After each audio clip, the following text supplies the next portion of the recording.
Salam. Salam. Salam sejahtera dalam nama Tuhan Yesus Kristus. Pada saat ini kita patut bersyukur kepada Tuhan atas kebaikannya, di mana Dia masih memberikan kita kesempatan untuk mendengarkan firman Allah. Hari-hari ini adalah hari-hari yang menentukan, di mana kita sedang diperhadapkan dengan suatu kenyataan, dengan adanya satu yang disebut dengan pandemi COVID-19, sehingga telah hampir merebak ke seluruh dunia, bahkan juga sudah melanda kepada perekonomian secara global. Saudara yang kasih Tuhan, tentu semua yang terjadi ini sudah digambar dalam Alkitab. Kenapa ini semua terjadi? Dan kita sebagai sidang jemaat akan lebih proaktif untuk tidak bisa masa bodoh mengenai hal ini, tetapi juga kita tidak terlalu memusingkan yang membuat kita menjadi takut dan gelisah mengenai hal ini.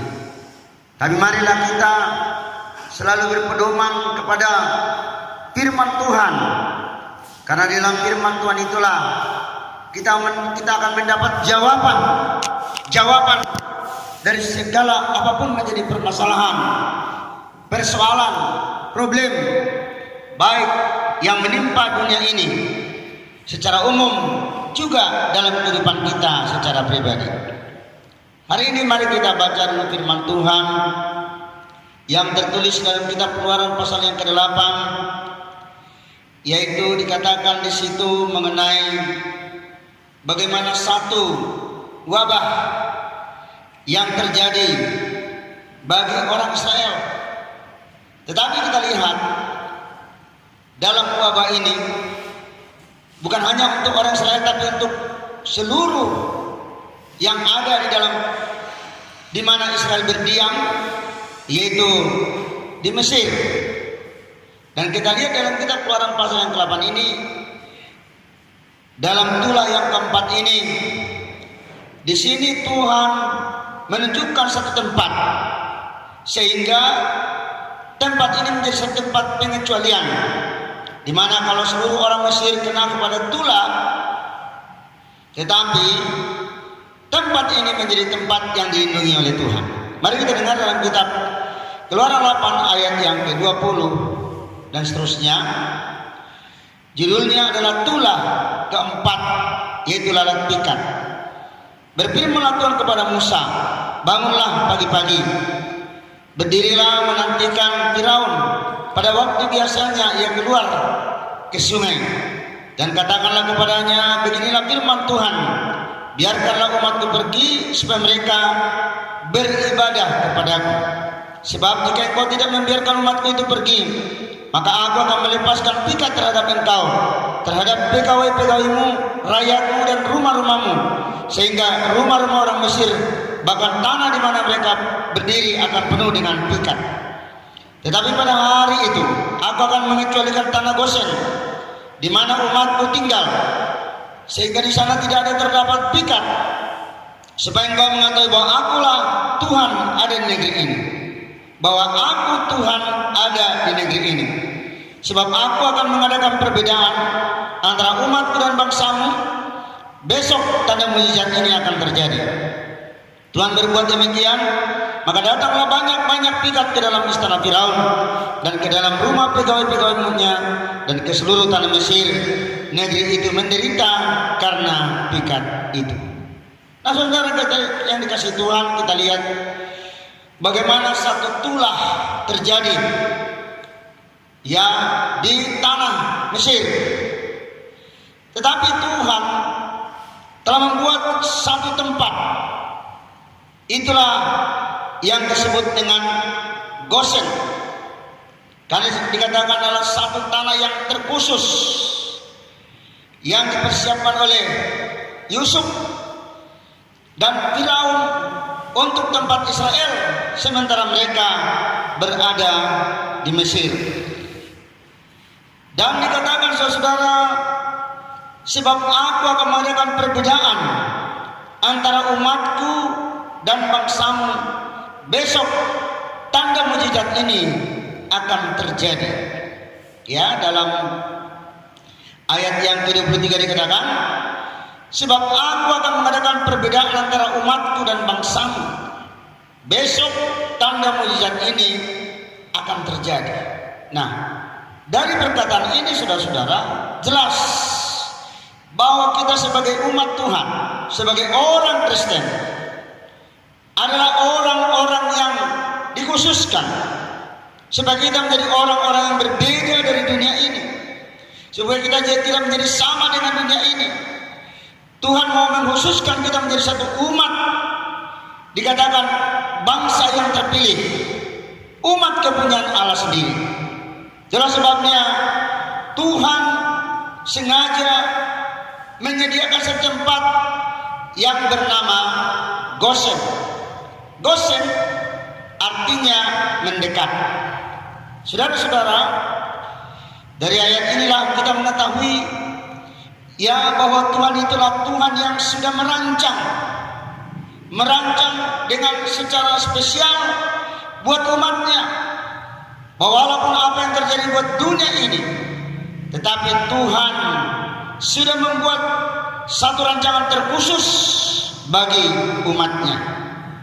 Kalau kita lihat di sini saudara, tadi artinya Gosen adalah artinya mendekat. Dalam pengertiannya, kita harus mendekat kepada Tuhan. Kita tidak boleh jauh daripada Tuhan. Dalam kondisi yang sekarang ini, di mana kasus corona yang semakin merebak, jangan sekali-sekali kita menjauh dari Tuhan. Sekalipun pemerintah kita sudah mengatakan stay at home, tinggal di rumah, janganlah kiranya hanya kita bermain-main hanya dengan sekedar main media sosial atau medsos atau HP. Tapi mari kita atur waktu kita antara beribadah, berdoa, bekerja, dan juga kita sibuk dengan media sosial. Itu sebabnya dikatakan di dalam Alkitab ini diadakan satu tanah namanya Gosen. Gosen artinya adalah mendekat. Kalau kita mendekat kepada Tuhan, kalau kita dekat kepada Tuhan, kita beribadah kepada Tuhan, kita menyembah kepada Tuhan, maka kita sedang mendekatkan diri kepada Tuhan. Maka pada saat itulah kita sedang berada yang disebut di tanah Gosen, tanah yang dilindungi, di mana 10 tulah terjadi bagi orang Mesir, tetapi tidak sedikit pun, tidak satu pun, tidak sehelai rambut pun yang menimpa daripada orang Israel. Sampai orang Israel itu keluar dari Mesir, mereka menyeberangkan Laut Merah sampai ke padang gurun. Saudara kasih Tuhan, keadaan yang terjadi ini yaitu mendorong kita supaya kita mengerti, ya, pertama supaya orang Israel mengerti bahwa Allah mengetahui secara khusus ada rencana Tuhan yang indah bagi orang Israel, bahwa tanda-tanda keajaiban itu Tuhan adakan bagi mereka supaya orang Israel mengerti bahwa Tuhan itu tidak pernah membiarkan mereka. Sekali Tuhan telah memanggil mereka dari kegelapan, dari cengkraman Firaun, Tuhan akan tetap melaksanakan segala rencananya. Yang kedua, dengan adanya tanah Gosen yang seperti ini, bahwa Allah harus segera mengadakan yaitu rencana secara sentralitasnya, secara global, bahwa dunia ini yang akan segera dihancurkan. Dunia ini akan mendekati kehancuran, yaitu langit dan bumi. Yesus sudah mengatakan langit dan bumi akan lenyap. Berarti saudara-saudara yang kasih Tuhan, langit dan bumi yang kita huni sekarang ini satu saat akan lenyap, tetapi firman Tuhan akan tetap selama-lamanya. Kenapa langit dan bumi harus lenyap? Karena Tuhan Adam yang pertama.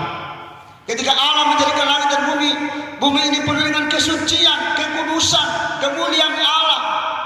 Tetapi ketika Adam telah mencemari dunia ini, dia berbuat dosa, dia melanggar daripada peraturan daripada Tuhan.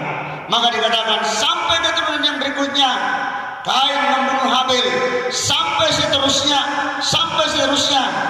sehingga semua orang telah berbuat dosa dan tanah yang telah diciptakan Tuhan itu, saudara, sudah dikutuk oleh Tuhan. Jelas bahwa langit dan bumi yang kita huni sekarang ini satu saat akan berlalu. Langit dan bumi yang kita huni sekarang ini akan berlalu. Sebab kita mengetahui, saudara-saudara, ya itulah sebabnya kita sekarang ini sedang berada pada satu langit dan bumi yang sudah tua, di mana manusia semakin banyak melakukan dosa. Manusia menghuni muka bumi ini sudah tidak lagi kita lihat, ya, bahwa mereka itu banyak manusia sudah tidak lagi takut kepada Tuhan, tetapi manusia cenderung untuk berbuat dosa. Yang ketiga, saudara-saudara, Allah ingin merindukan satu tempat. Kalau tadi dikatakan dalam kitab Keluaran pasal yang ke-8 itu ada satu tanah yang Gosen sebagai tempat kediaman daripada orang Israel secara khusus. Nanti juga Allah ingin menyediakan satu tempat bagi kita umat Kristen, umat yang percaya kepadanya. Tempat kita yang pertama setelah Tuhan mengeluarkan kita dari muka bumi ini, kita akan dibawa kepada satu tempat yang dengan kerajaan 1000 tahun. Dan setelah kerajaan 1000 tahun akan dibawa lagi satu tempat namanya Yerusalem yang baru. Itulah, saudara, tiga hal yang menjadi rencana Tuhan. Mengapa Tuhan menyediakan tempat yang bernama Gosen, yaitu supaya orang Israel mengetahui bahwa Tuhan mempunyai rencana yang indah dan ajaib bagi mereka. Yang kedua, Allah memang akan segera menghancurkan langit dan bumi ini, sebagaimana Allah menghantam Mesir dengan tulah yang ke-10. Demikian juga kita kasus corona telah menghancurkan dunia. Sebentar lagi, saudara-saudara, mungkin inilah keadaan kondisi di mana corona ini akan semakin merebak ke seluruh dunia. Dan kemudian yang ketiga, dengan adanya Gosen itu, Allah ingin merindukan satu tempat yang baru, tempat yang indah, tempat yang spesial bagi kita, di mana di sana nanti tidak lagi tangis dan air mata, tetapi di sana adalah tempat kita berbahagia. Yesus akan datang sebagai mempelai pria surgawi, dan kitalah umatnya menjadi mempelai wanita. Saudara-saudara yang kasih Tuhan, setelah kita membaca firman Tuhan ini, marilah kita sekarang ini untuk seperti katakan arti daripada Gosen adalah mendekat. Marilah kita mendekatkan diri senantiasa kepada Tuhan, sebab bila semakin hari semakin terjadi masalah dan persoalan di muka bumi ini, kita sudah berada di Gosen, di mana tempat yang spesial Tuhan melindungi umatnya. Dan saat ini, saudara-saudara, puncak daripada tulah ini dalam kitab Keluaran pasal 8, nanti dalam kitab Keluaran pasal 12, disitulah akan diadakan Paskah, di mana anak domba akan disembelih dengan tanda darah pada pintu orang Israel. Mereka akan memakan roti yang tidak beragi. Saat itulah mereka akan keluar dengan pimpinan yang maha kuasa, di bawah kepimpinan oleh seorang bernama Musa. Dan saudara-saudara yang kasih Tuhan, Musa adalah menggambarkan Kristus, yang mana Kristus itu menebus kita dengan kuat kuasa darahnya, dengan kuat kuasa korbannya di kayu Golgota, supaya kita semuanya sebagai umatnya mendapat keselamatan daripada Tuhan. Haleluya. Kiranya Tuhan memberkati firman Tuhan yang sederhana ini untuk kita renungkan pada hari ini. Salam, terpujilah nama Tuhan. Haleluya.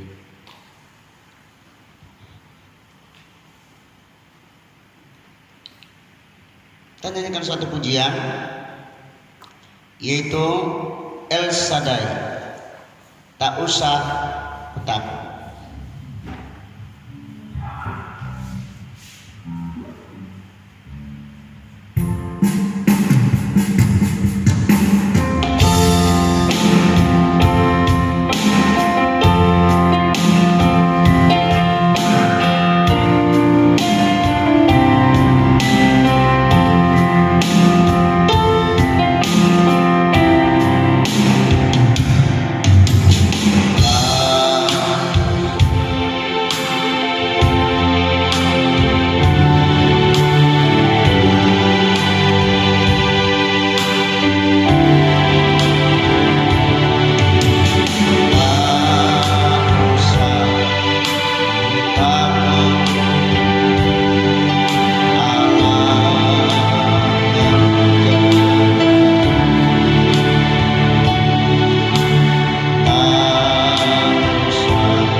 Segala puji dan syukur Tuhan kami persembahkan pada saat ini kepada-Mu ya Tuhan, di mana kasih dan kemurahan Allah yang selalu kami rasakan dalam kehidupan kami. Saat ini kami datang kepada Tuhan memuji menyembah Engkau Tuhan, bahkan mendengarkan firman-Mu Bapa di surga. Biarlah hati kami, hidup kami Tuhan semakin harus mendekatkan diri kepada Tuhan, agar hidup kami senantiasa Tuhan boleh berkenan di hadapan-Mu Bapa di surga. Terima kasih Tuhan buat firman-Mu yang sudah kami dengarkan Tuhan pada saat ini. Marilah Tuhan Engkau berkati hamba-Mu yang sudah menyampaikan bagi kami Tuhan. Terima kasih Bapa di surga. Biarlah senantiasa Tuhan kami berdoa buat bangsa dan negara kami pada saat ini Tuhan, di mana Tuhan Engkau melihat situasi yang terjadi pada saat ini. Marilah Tuhan Engkau berkati Tuhan para pemimpin-pemimpin kami Tuhan, para dokter-dokter Tuhan. Marilah Tuhan Engkau berikan kekuatan kepada mereka Bapa di surga. Juga Tuhan para pemerintah Tuhan, yang bersangkut paut Tuhan dengan masalah ini Bapa di surga. Marilah Tuhan Engkau senantiasa tolong berikan kekuatan bagi mereka Tuhan. Kami berdoa di dalam nama Yesus. Marilah Tuhan Engkau Bapa di surga berkarya dalam kehidupan kami, berkarya dalam bumi ini Tuhan, agar senantiasa Tuhan Engkau hancurkan segala virus-virus yang ada di bumi ini Bapa di surga. Biarlah senantiasa Bapa Engkau berikan kesehatan buat kami Tuhan, khususnya yang ada Tuhan di gereja Bethel Tabernakel pada saat ini. Terima kasih Tuhan, berkati juga Tuhan umat-Mu dimanapun berada pada saat ini Tuhan. Engkau memberkati Bapa, berikan kesehatan buat kami Tuhan. Terima kasih Bapa di surga, terpujilah nama-Mu. Dalam nama Yesus kami berdoa dan ucap syukur, haleluya, amin.